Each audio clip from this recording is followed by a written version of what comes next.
Mrs. Greenapple, we are into some fascinating territory now. I am looking forward to this. So we are, after doing all these track-by-track listen throughs to their most recent albums and stuff, we've gone back to Progressive. We're going back to their first proper release that was sold not just in live houses. And we have done the first two songs that were the singles with the music videos.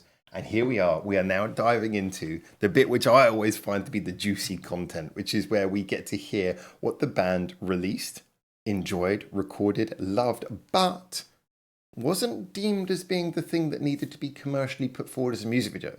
Could it be too experimental? Could it be something a little bit different? Could it be something of just a bit of an aside that takes us to a new place with the band? That is what we always get to enjoy with these. So we got 4 of these on the Progressive EP, and we are going to be listening to Conflict, because obviously that's track 3, that's what we're up to. We're going to be listening to Conflict right now. It's nearly 5 minutes long, so I'm intrigued. Is it going to be a slow song, or it could be anything?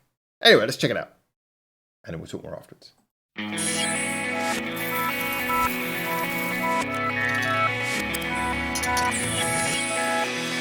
A little bit of that production playfulness, I like.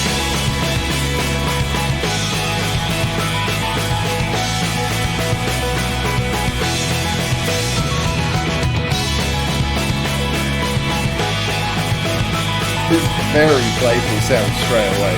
Loving the keyboard sound.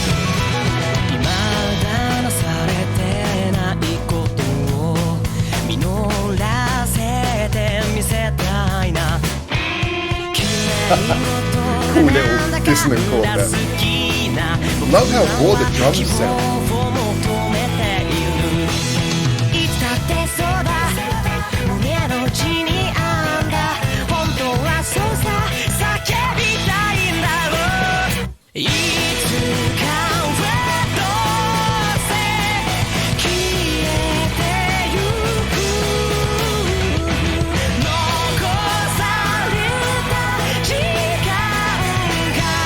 That electric organ in the background almost sounded like backing vocals for a moment.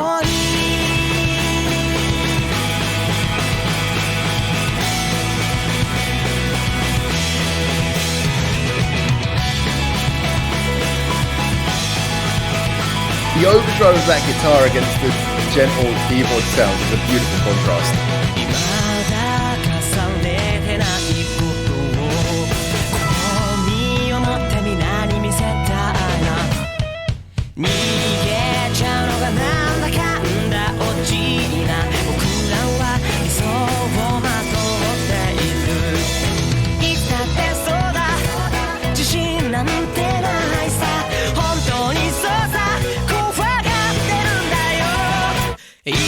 Is that a little bit of subtle piano there? It's a really uplifting chorus as well.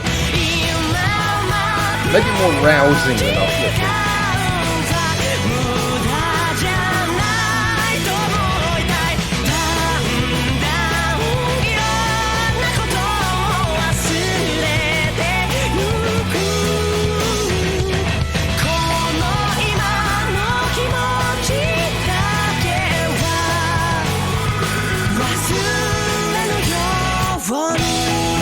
Yeah, that's a lovely chorus. Listen to all the sounds.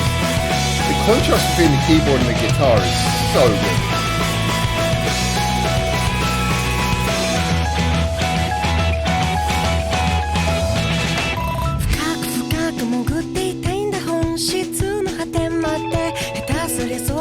Yeah, the drum work, the guitar work, the keyboard work. There's so much going on.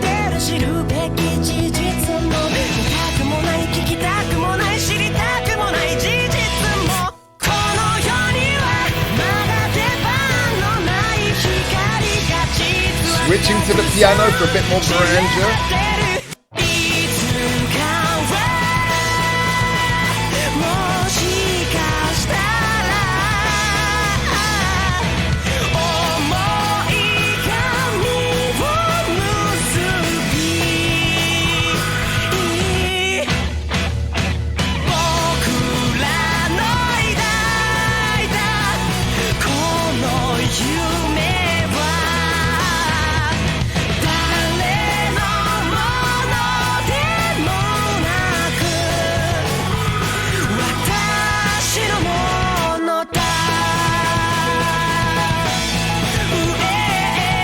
whole progression of chords flows so well.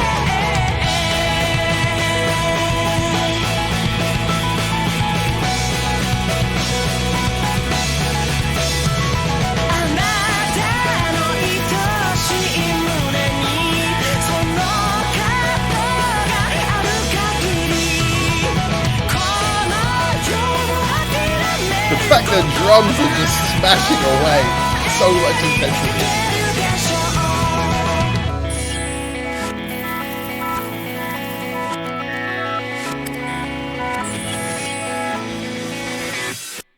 I've got to stop it before the next song plays. Do you know what?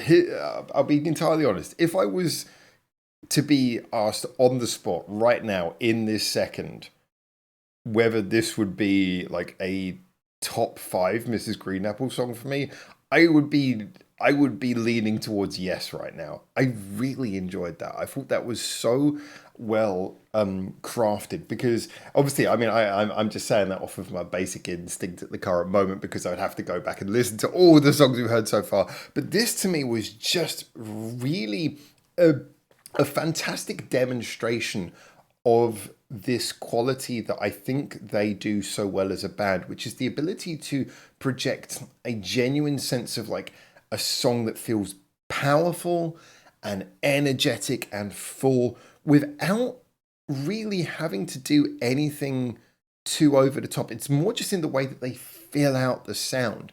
And here, I mean, there's so much going on. The drums, for a general, there's a couple of things I like about drums. First of all, it's rather unusual how we get a little bit of we get some rather interesting changes on the drum beat actually. But in the chorus, especially the last chorus, it's just snare, snare, snare, snare, snare, snare. It's just bang, bang, bang, bang, bang, and it's weird because you would think that would be something that would get tiresome, but it works because everything else in the song is so kind of just this swirling mass of sounds, like the guitar and the keyboards. You know, the guitar kind of sounding distorted and gritty, but not too loud, while the keyboard has got this sort of beautiful kind of like spacious sound, very soft, but also very much, you know, kind of a lot of reverb taking up a lot of space. So these two sounds kind of balancing in the most unusual way, and then you've got the vocal melody, which is totally separate from all of that. It just feels like you've got this huge expanse of sound being created just by guitar, vocals, and melody. And the guitar, again, like I said, it's not a loud guitar filling up the sound by sort of like rocking away. It's a guitar which is just quite distorted, but beautifully contrasting the vocals and the keyboard. You put that all together, and it just means that the drums are just like smashing away to hold everything together. I will say that one of the things that really worked about this was the fact that the way the drums were recorded was really very good for this. I think a lot of more recent Mrs. Green Apple songs, even in the latter days of them having their drummer, were recorded in a much more tight, precise, and clean way, which is understandable. However, something about the way this is recorded, it still sounds very high quality, but it sounds just a little bit more like, instead of these really tightly recorded close-up drum mics, it feels a little bit more like you can feel the whole room sound of the drum kit. You can feel the drum sounds more like this big, noisy thing. You know, you can kind of almost feel the mechanics of the cymbals wobbling and everything. It sounds more like a real live drum kit in this recording. And considering there's a lot of hammering away at it going on here, I think that helps a lot, because it gives the drums a lot of power and authority, and again, a sense of scale, despite the fact that, once again, their main role is just to kind of metronomically hit everything during the chorus. But yeah, I mean, I may be being a little bit unfair there, because there is actually a lot of variety in the drum beat here, but it is just so interesting that that's the approach taken in the last chorus there. The chord pattern itself is really interesting. It's this kind of like the chords and the melody, like just developing on and going in a direction and not repeating it and keeping on going and keeping on going. And it's just this sort of never-ending chord pattern. I really love that style of writing. There's something which is quintessentially a big factor of Japanese music, which is the idea of a chord pattern that doesn't resolve.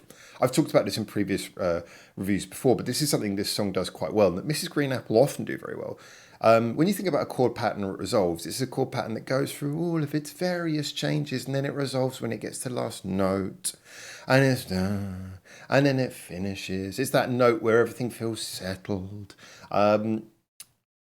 Chord patterns like this are ones where it goes on for a long time and it keeps on going on and it keeps on, and it takes a long time to get to that resolution point, which means that you feel kind of like a sense of like building tension or excitement, or just there's something very nice about those, the way those sorts of tunes, chord patterns, melodies progress. And for me, this was nice because it felt like it was constantly sort of building and avoiding resolving. And that's actually something which goes all the way back to one of the reasons why that's so important in Japanese music. That goes all the way back to like Japanese traditional music. You remember like the koto, the big stringed instrument that you play like this, the koto, shamisen, that kind of music. A lot of the time, that's a style of music where it doesn't resolve. Even the way that a koto is tuned makes it makes it avoid resolving notes. It's really interesting how that kind of all works, and I feel like that comes through in a lot of Japanese music, and Mrs. Green Apple deal with that in an interesting way. But this song, I just really love the way that it felt like it kept going, and the ride kept going, and hitting away at the drums, and the chords keep on building up, and we're not resolving, we're keeping on going and going and going and going, and it just feels like you're on this rolling snowball of energy. I really love the way they did that, and again, this perhaps does highlight one of the band's strongest qualities, in my opinion, which is their ability to, to really nail the use of sound. I have said before, and some people might not like this, but for all of the creativity in Mrs. Green Apple's writing, there is a certain degree of, he usually uses the same scales for his melodies.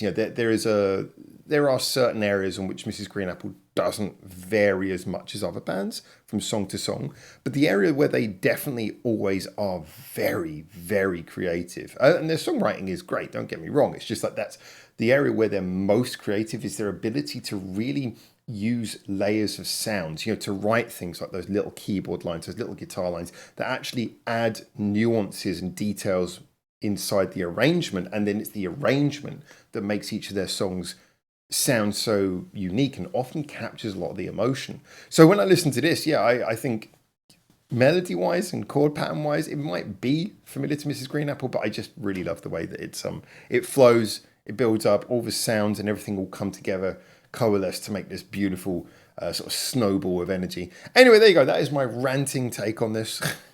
I did start to rant quite a lot in this one, but I just thought that was really cool. I really enjoyed that. I would definitely come back to this one. A lot of fun. So anyway, get in the comments, tell me what you think, until I hopefully see you very soon for the next one of these. For now, ciao, ciao.